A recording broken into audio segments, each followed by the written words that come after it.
Bismillahirrahmanirrahim. Assalamualaikum warahmatullahi wabarakatuh.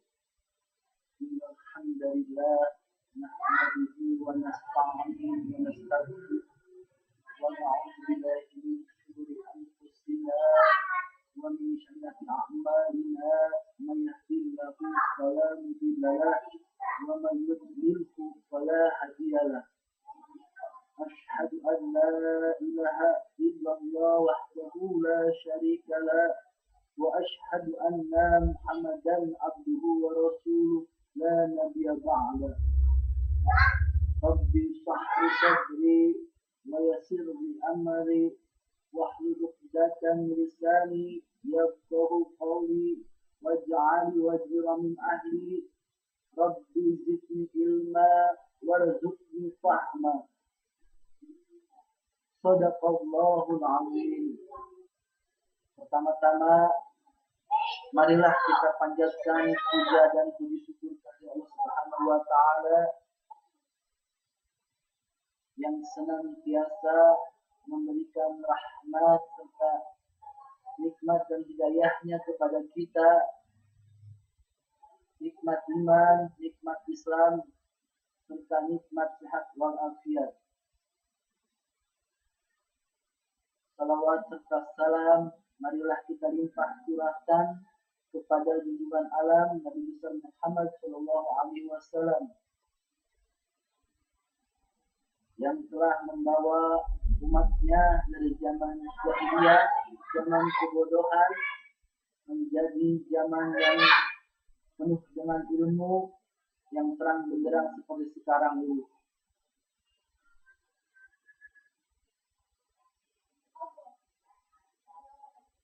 Pertama, saya ingin memperkenalkan nama saya adalah Subhan Mutaqin. Saya tinggal di Cibitung, Bekasi dan bekerja di PT Coca-Cola Amatir Indonesia dari tahun 2007 sampai sekarang. Saya kuliah di Institut Komputer Manajemen dan Informatika atau IKMI Skina yang berada di daerah Cikarang. Menurut saya, kuliah di IKMI Skina sangat membantu sekali terhadap saya yang ingin kuliah tetapi juga tidak mengganggu terhadap pekerjaan saya di perusahaan sebagai pekerja. Karena di IKMI Skina itu sistem perkuliahan yang bisa disesuaikan dengan jam kerja atau shift kita masing-masing. Ada reguler yang Senin sampai Kamis, ada pun yang eksekutif yang bisa kuliah itu Sabtu dan Minggu.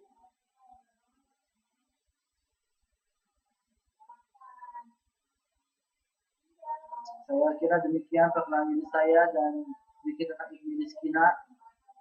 Sekarang saya akan mencoba membuat video tentang agama. Pada kesempatan kali ini yang akan saya bahas adalah tentang syariat, tariqat, hakikat, dan ma'rifat.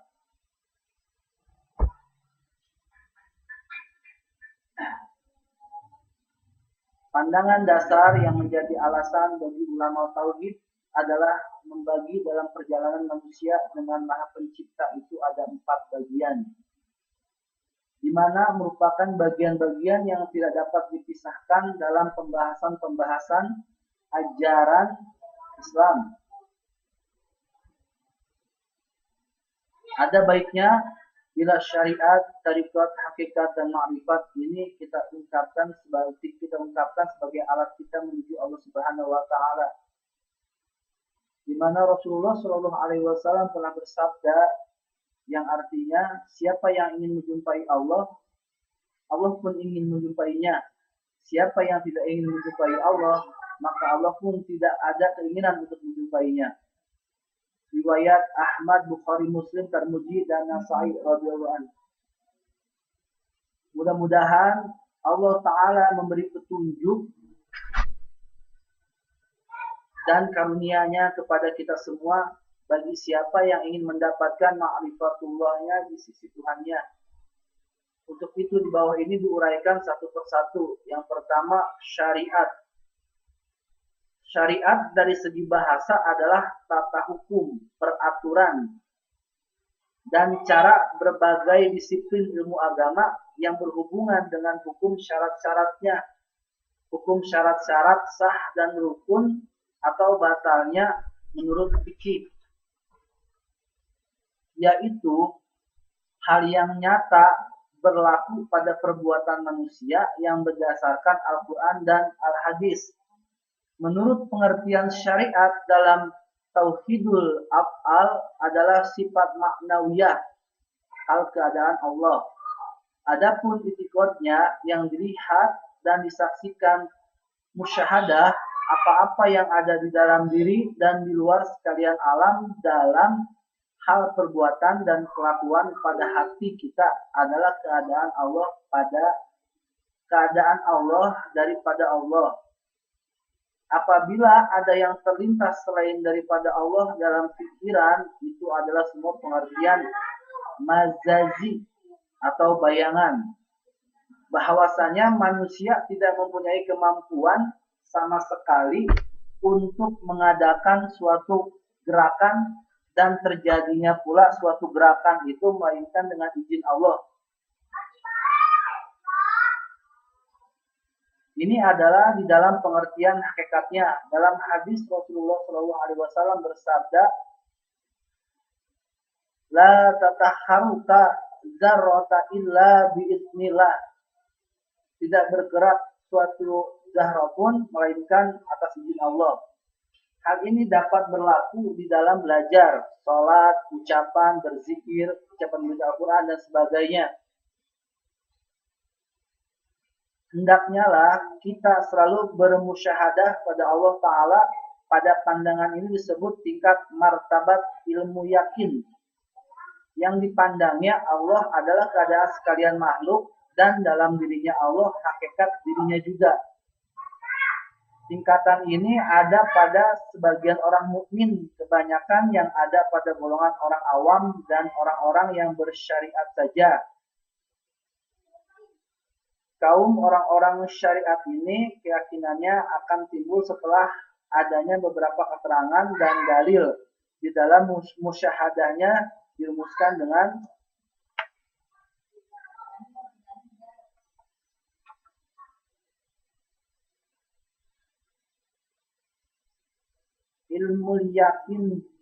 ilmu yakinil ladzi huwa ma'rifatu ta'ala bil barrahin.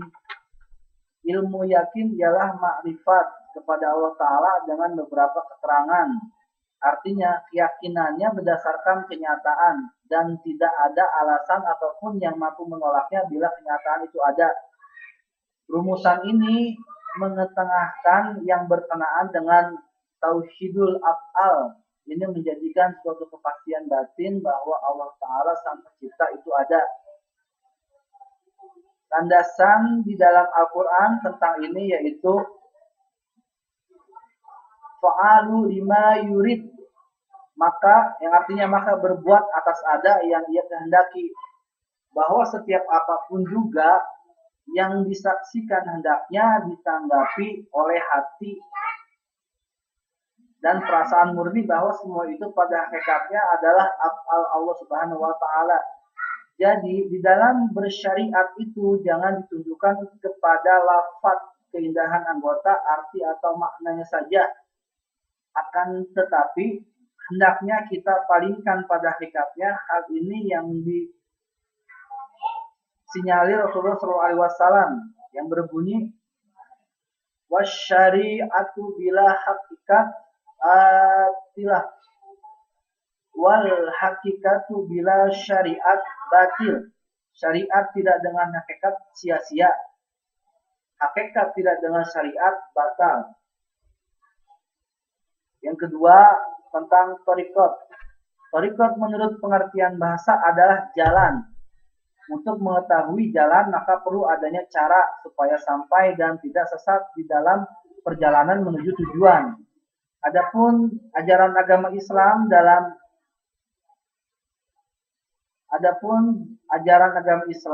jalan untuk membersihkan hati seseorang biasanya selalu membaca kitab suci, melaksanakan puasa, memperbanyak sholawat, dan amalan-amalan lainnya.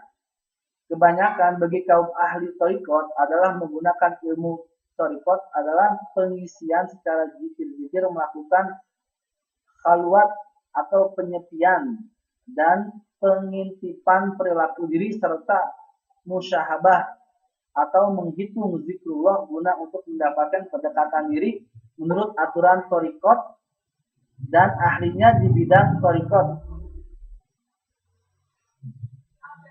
Adapun landasan hadis Nabi adalah man qala la ilaha illallah mukhlishan biha qalbi dafalal jannah. Barang siapa berkata ia akan la ilaha illallah serta ikhlas dengan dia daripada hatinya, niscaya masuklah ia ke dalam surga. Adapun hal-hal yang perlu kita perhatikan bahwasanya bagi seseorang suluk yang menggunakan ajaran-ajaran thariqat adalah mempelajari ilmu zikirnya, kafiat zikirnya, dan bukan kepada lafaz atau maknanya, akan tetapi hakikat yang dituju. Memang pada hakikatnya bertakwa kepada Allah itu ialah pandangan hati, tetapi bukan hati yang segumpal darah seperti ibadah-ibadah yang dikerjakan anggota badan itu adalah penjelmaan cahaya hati. Dan sebaliknya hati pula yang berbuat durhaka dan ingkar kepada Allah Ta'ala. Sedang perbuatan jahat yang dilakukan oleh anggota badan itu merupakan sinar gelap yang membekas di dalam hati. Kiranya kita dapat mengerti bahwa dengan kebersihan hati manusia, maka tampak dan terlihat kebaikan-kebaikan zahirnya. Demikian pula sebaliknya, setiap kejadian lahiriah itu tentu dikarenakan percikan apa-apa di dalam hati. Manusia apabila mau mengenal hatinya, berarti dia mengenal dirinya sendiri dan selanjutnya dia akan mengenal Tuhannya. Dan sebaliknya, apabila dia bodoh dan buta hatinya, berarti dia bodoh dan tidak mengenal dirinya sendiri. Barang siapa dapat mengenal hatinya sendiri, dia akan dapat mengenal hati orang lain. Karena kebanyakan orang itu tidak dapat mengenal hatinya sendiri. Oleh sebab itu, manusia banyak tidak suka diri, maka mereka menutup dirinya sendiri, dan sesungguhnya Tuhan berhijab antara manusia dengan hatinya, sehingga manusia terhalang dari musyahadah, muraqabah, dan mengenal sifat-sifat Allah. Barang siapa yang tidak mau mengerti dan kedudukan hatinya untuk muraqabah, menjaga dan mengintip bagian alam-alam Allah, maka inilah yang ditimbangkan oleh Allah.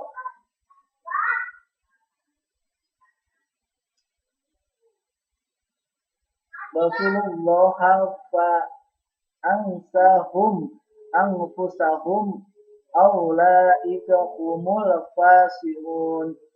Mereka lupa akan Allah, maka Allah pun melupakan mereka kepada diri mereka sendiri. Mereka itulah orang-orang yang fasik. Masalah kata-kata hati mengandung dua makna, yaitu hati jantung, yaitu berupa segumpal darah daging yang bentuknya bulat, jantung terletak di pinggir dada sebelah kiri, yang mempunyai tugas khusus yang di dalamnya ada rongga-rongga yang mengandung darah hitam sebagai sumber ruh. Yang kedua, hati yang halus. Hati yang halus, hati ini biasanya disebut latifah yang bersifat ketuhanan, kerohanian, nur, dan ada hubungannya antara hati dengan jasmani. Hati yang halus inilah yang dapat menangkap segala rasa dan mengetahui serta mengenal sesuatu. Inilah hati yang disebut hati semula jadi yang ada di antara sama tengah hatimu.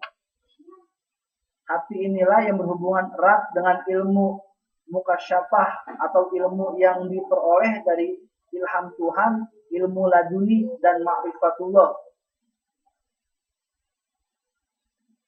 Rasulullah SAW pernah ditanya, wahai Rasulullah, di manakah Allah, di bumi atau di langit? Rasulullah menjawab, di hati hambanya yang beriman. Kemudian Rasulullah pernah ditanya yang diriwayatkan oleh Ibnu Majah yang bunyinya, wahai Rasulullah, siapakah orang yang terbaik itu?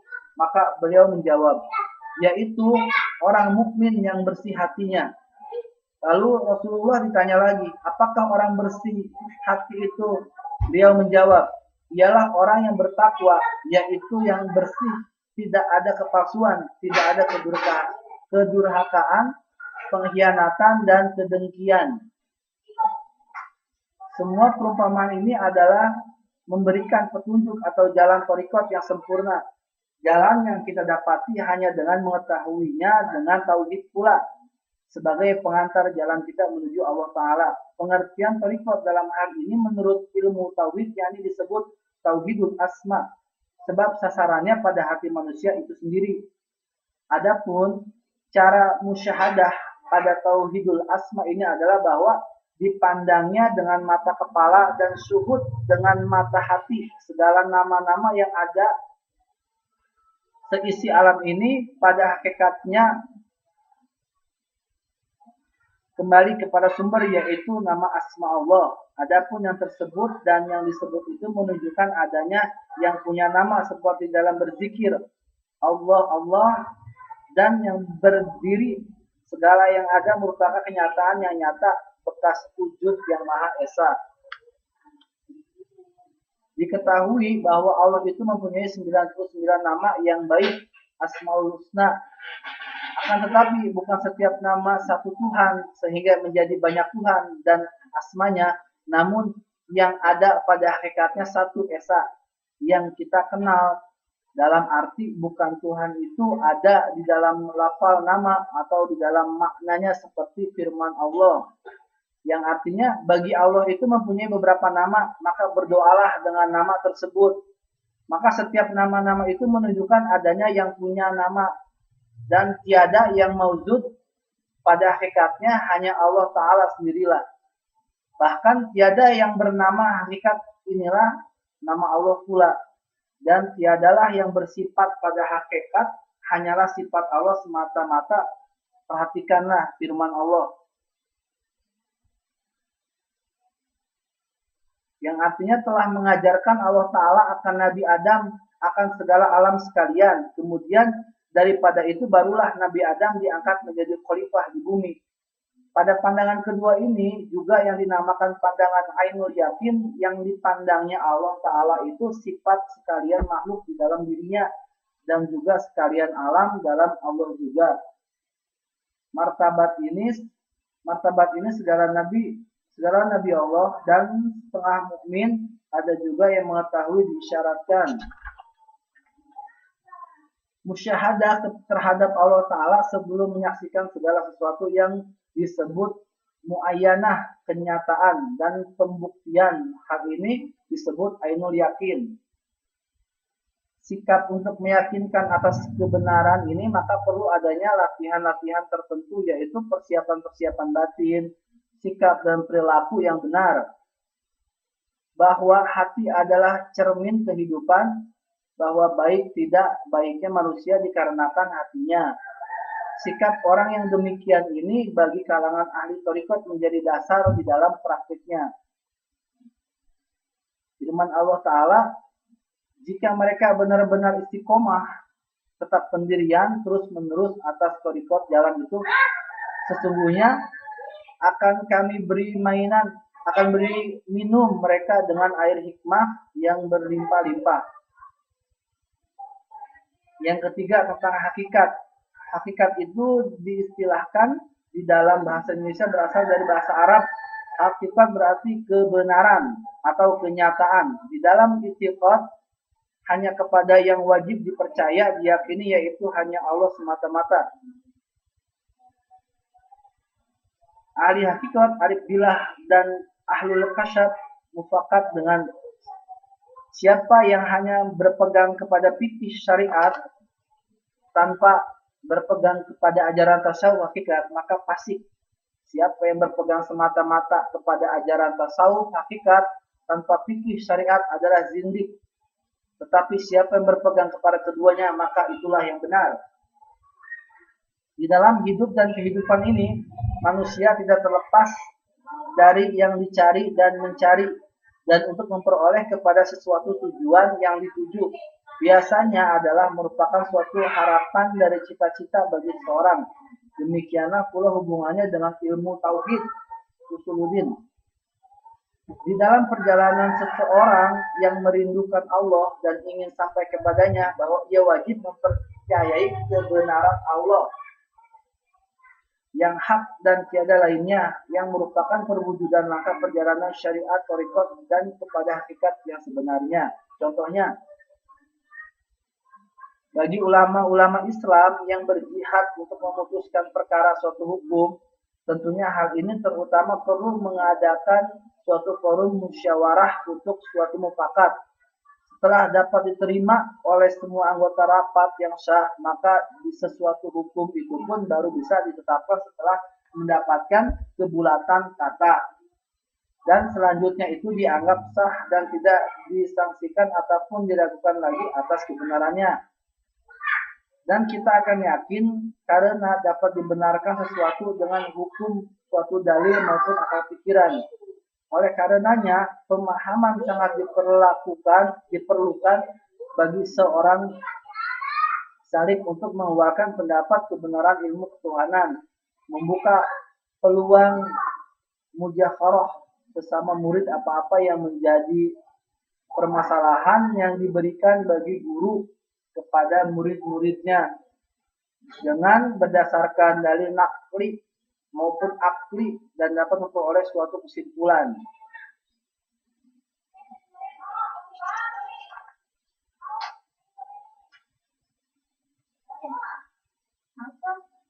Pemilikanlah kesimpulannya dalam memandang hakikat alam ini. Begitu juga halnya mencari dan mengenal hakikat diri. Makna diri yang terperi, diri yang diperikan, diri tajali yang dihubungkan dengan pengertian jasad, hati, nyawa, dan rahasianya dalam mengungkapkan perjalanan rohani dan jasadnya kepada Tuhan Rabbul Jalil. Yang dinamakan diri yang terdiri atau jasad adalah bersifat ketuhanan yang jadinya dari yang hina, mani, yang berproses menjadi darah, menjadi daging, tulang, hingga sampai bentuk yang paling sempurna kejadiannya. Kemudian sifatnya adalah sifat jasmani. Mereka ingin makan, ingin minum, merasa lapar, merasa sakit, merasa ingin makan, ingin minum, merasakan mati, sisa kubur, dan lain-lain. Yang dinamakan diri terperi atau roh adalah diri yang tidak merasa ingin makan, ingin minum, tidak merasa lapar atau haus, tidak tidur ataupun sakit. Dikarenakan diri terperi itu adalah bertubuhkan Muhammad dan hakikatnya Muhammad itu adalah qadim. Sebab dia adalah sebagian daripada ahadiyat yang memenuhi tubuhnya Adam. Dan tubuhnya Muhammad, tubuhnya Allah, pada hakikatnya adalah satu, dan insan kamil itu dia juga hakikatnya.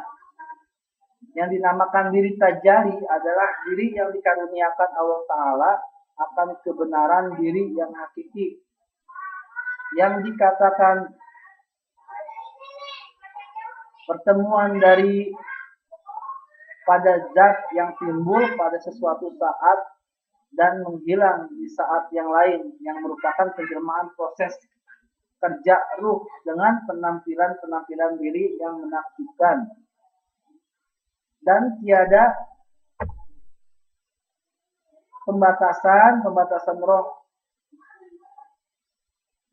Roh kami adalah tubuh kami, dan tubuh kami adalah roh kami, dan kebenarannya di dalam maqami mahmud, tempat yang mulia. Bagaimanakah pandangan orang-orang yang sampai pada martabat hakikat ini? Para pandangan martabat hakikat ini adalah segala yang wujud pada pandangan hapuslah sekalian alam di bawah kekuasaan Allah, dan semuanya adalah keadaan sifatnya yang berlaku. Adapun pada hati, jika terlintas bukan selain Allah, maka batalah segala pandangan disebabkan terbimbingnya di dalam hati sesuatu yang lain. Apabila sudah takhid mantap keyakinan kita tentang ini, maka putuslah marifat kita.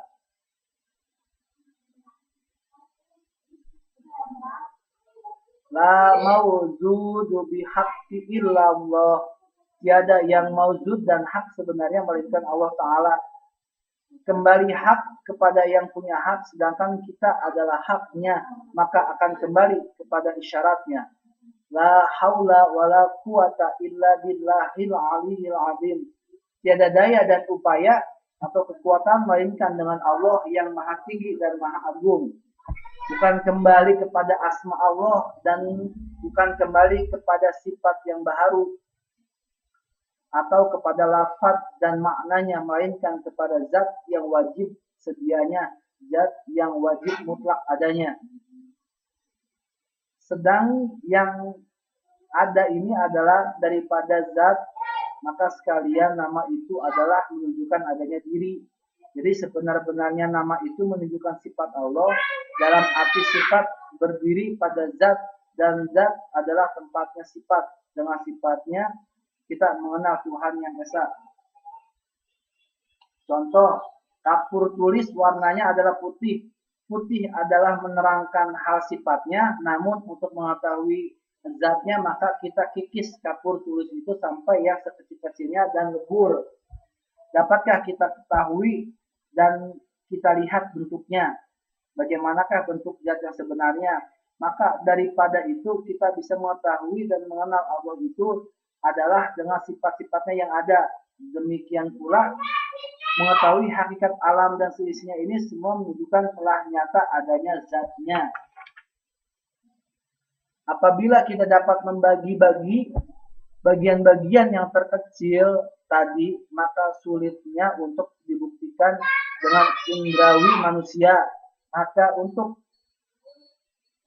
namakanlah benda atau disebut saja dengan istilah elektris yang halus-halus, di mana terbagi lagi elektron dan proton dan ion-ion, sehingga tidak dapat lagi untuk diterjemahkan oleh suatu eksperimen dan riset ilmiah manusia, sehingga terungkaplah akhirnya keterpaduan di dalam benak pikiran yang ada rasa, sebab dalam pikiran tidak akan dapat menjangkau ke sana. Pada kita ada daya potensi untuk berbuat, ada nafsu, hasrat atau keinginan, ada akal, alat penimbang, dan ada rasa, sir yang halus yang dapat ditangkap oleh pendengaran batin, rohani. Dari keempat sumber gerak ini, sirlah yang menjadi sumber utama kepada adanya hidup.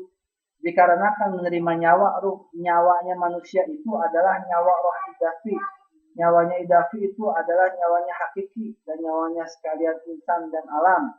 Jadi tubuh tidak akan dapat bergerak tanpa nyawanya, dan hati tidak akan ada arti tanpa ruhnya, dan nyawa tidak akan bergerak tanpa rahasianya. Semuanya bernyawakan hakiki. Maka tidak ada yang dinamakan tubuh, yang dinamakan hati, dan yang dinamakan nyawa. Semuanya itu hanyalah sebutan atau istilah. Tentang nyawa, nyawa itu terdiri dari dua. Yang disebut nyawa itu ada dua apabila dikaitkan dengan perjalanan martabat. 7 secara tarki, artinya dari bawah ke atas menaik, dan istilah itu tasawuf. Nyawa Rohul Kudus ini adalah pada bagian tubuh jasmani. Nyawa nur ini adalah nyawa bagian hakiki. Sebenarnya nyawa itu tidak berubah, ia adalah tetap, akan tetapi tubuhlah yang berubah oleh karena menerima nyawa. Apabila nyawanya hakiki itu keluar, maka keadaan jasad menjadi bagus dan bercahaya.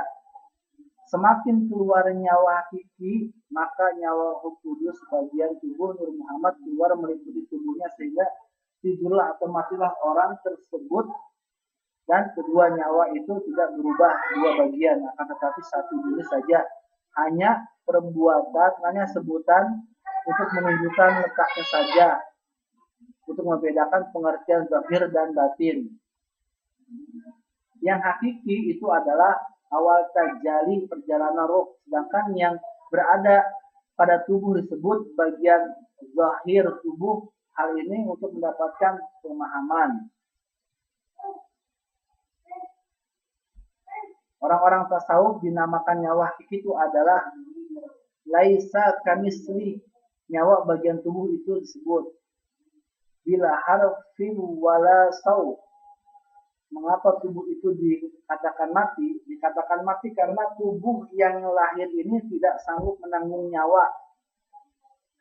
Yang hanya bisa menggantikan nyawa Muhammad, yang bisa menggantikannya hanya Muhammad. Karena Muhammad itu sebenar-benarnya tubuh yang bernyawa, sir, rahasia Allah.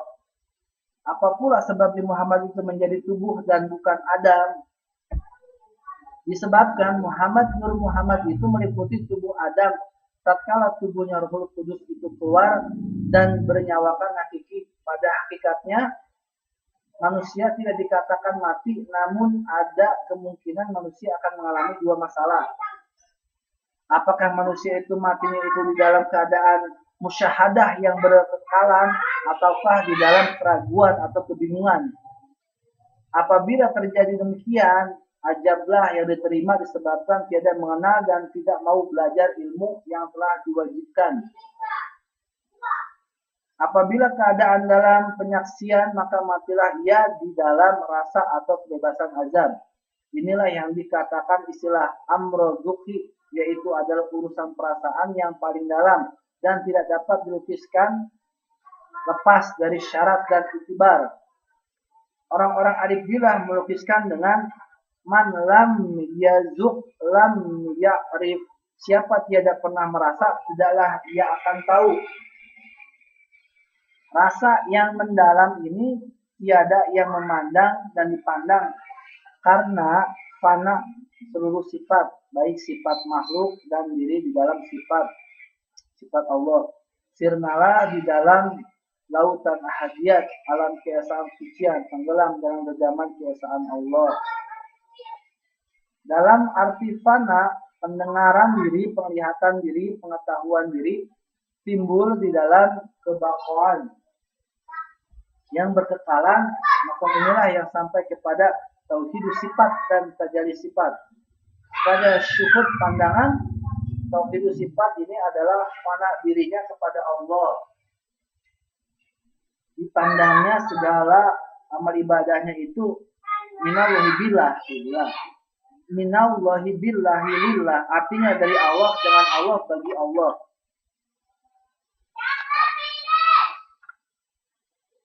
Pandangan ini adalah juga dinamakan martabat haqqul yakin, tanpa hulul, bersatu. Jadi kesimpulannya, hakikat kita yang dikatakan orang yang menyembah Allah, Tuhan, itu orang yang menghadapkan hakikat dirinya kepada zat Allah, yang dapat meraibkan dirinya dan tidak ada lagi suatu perbedaan antara zahir dan batin. Tiada yang dicari dan mencari, tiada yang diingat dan yang mengingat, serta melupakan diri dan makhluk Allah, langsung melihat Allah saja yang agung, yang hak, dan lupa diri sebab muhasabah karena teringat kepada yang menentukan sebab dan yang menjadikannya.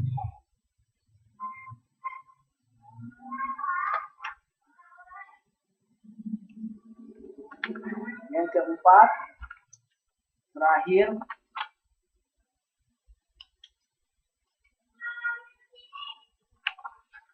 tentang makrifat. Makrifat, kata makrifat menurut bahasa Arab berasal dari kata arafa yang berarti mengenal. Sedangkan menurut ulama tasawuf, makrifat itu adalah i'tiqad yang jazam, muwafaqah pada hak dan dalil. Jazam artinya suatu keyakinan yang putus, tiada sangka-sangka atau lagi. Muwafaqah artinya sudah diputuskan akan kebenarannya dengan berdasarkan Al-Quran dan Al-Hadis. Sementara ulama tasawuf menghukumkan fardu ain untuk setiap mukallaf mempelajarinya secara ijmali, global, dan fardu kifayah mempelajarinya secara tafsiri, Dalam hadis Rasulullah SAW bersabda, "Man arofa nafsah faqad arofa rabbah." Siapa yang mengenal dirinya, maka sesungguhnya ia mengenal Tuhannya. Kemudian firman Allah Ta'ala di dalam Al-Quran, yang artinya aku Allah di dalam diri kamu, mengapa kamu tidak melihatku? Oleh sebab itu Rasulullah menyuruh mengenal diri itu wajib hukumnya. Di dalam kitab Kisyafu Syiri Rasulullah bersabda, yang artinya pertama manusia itu jika tidak mengetahui akan dirinya jasadnya atau tidak mengetahui sebenar-benar Tuhannya atau tidak mengetahui sebenar-benarnya yang penyayang itu, maka segala amalannya tidak sah disebabkan berdosa ia kepada Allah dan dirinya. Di dalam uraian ini maka dijelaskan yang berhubungan dengan orang yang dapat mengenal dirinya sepanjang ajaran yang hak dan benar akan besar pengaruhnya untuk pengenalan diri pribadi yang hina, fana, dan lemah. Oleh karena itulah mengenal Tuhannya yang bersifat mulia, berkuasa kekal dan abadi. Pada makom atau tingkatan ini adalah merupakan penjajaman keyakinan bagi seorang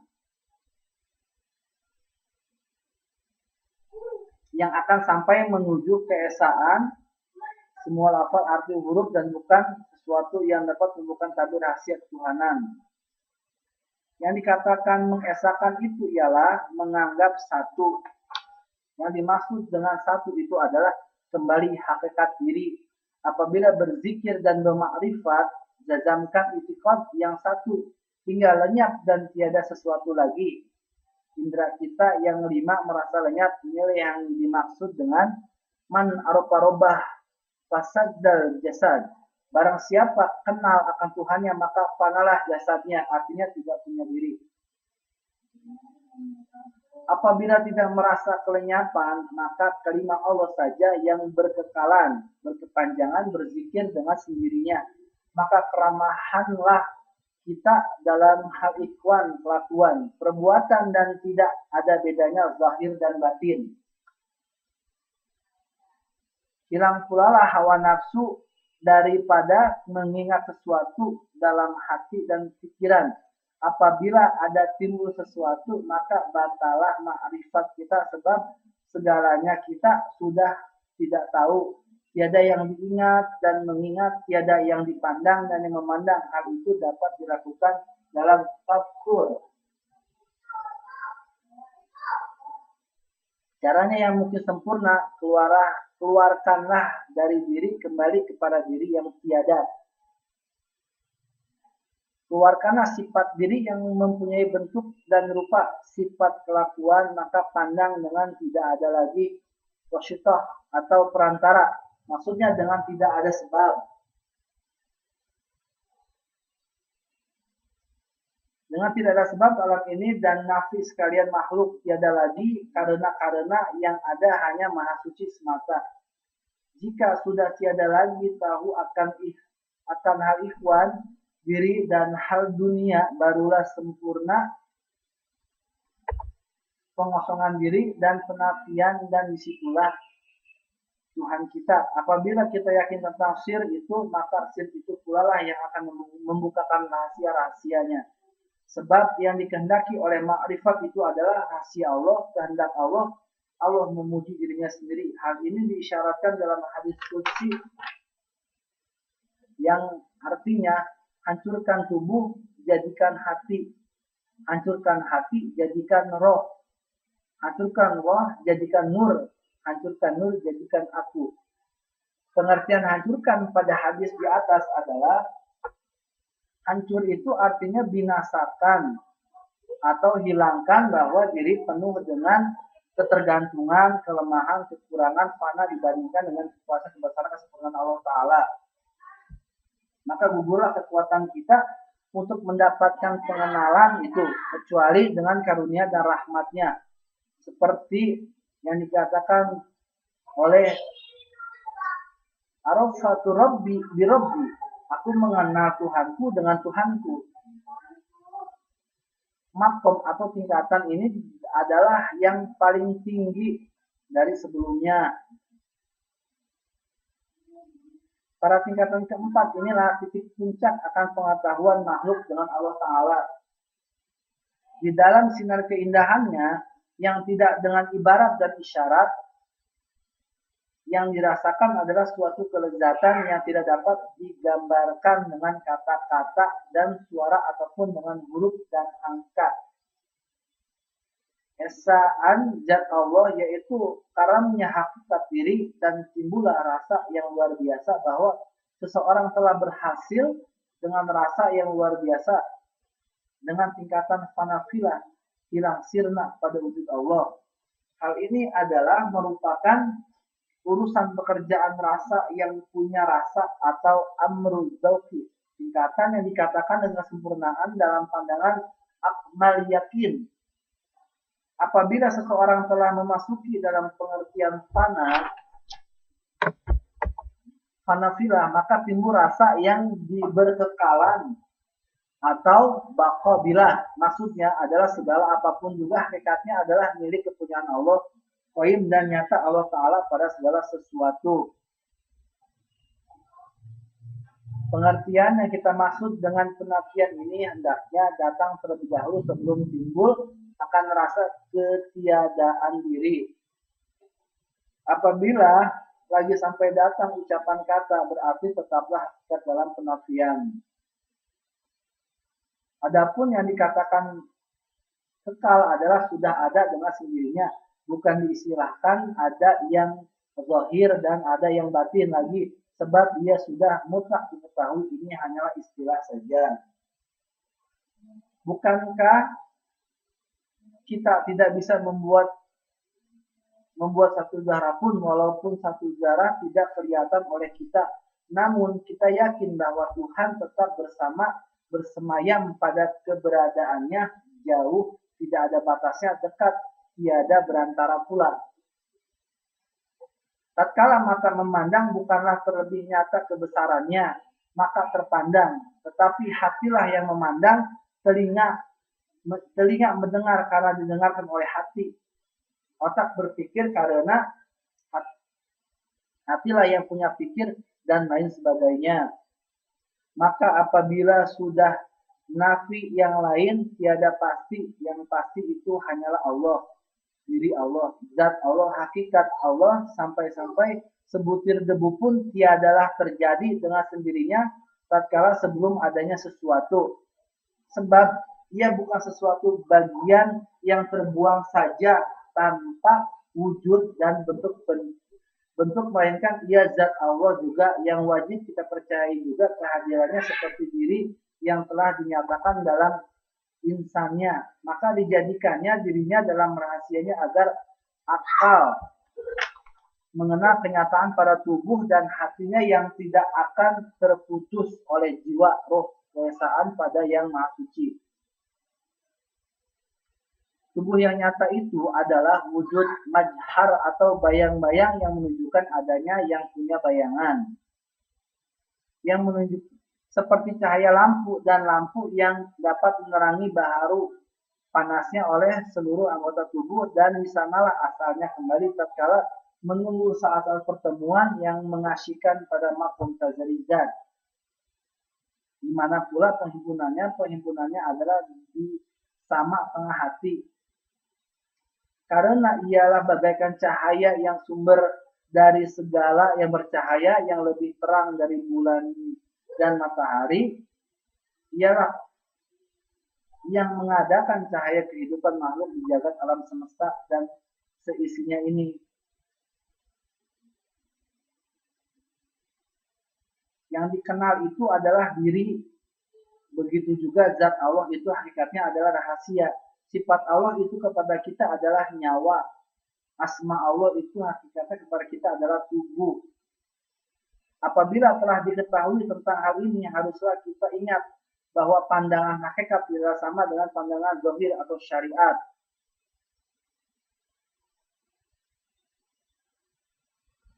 Sebab kelakuan zahir tetaplah sifat yang nyata, sifat yang bersifat ataupun yang batin itu tetap suatu yang tidak terbagi-bagi. Dan satu perbuatan semuanya itu disekutukan pada hambanya, artinya disekutukannya hanya kepada lafaz dan tiada pada makna. Pada makna Tuhan tetap Tuhan, hamba tetap hamba.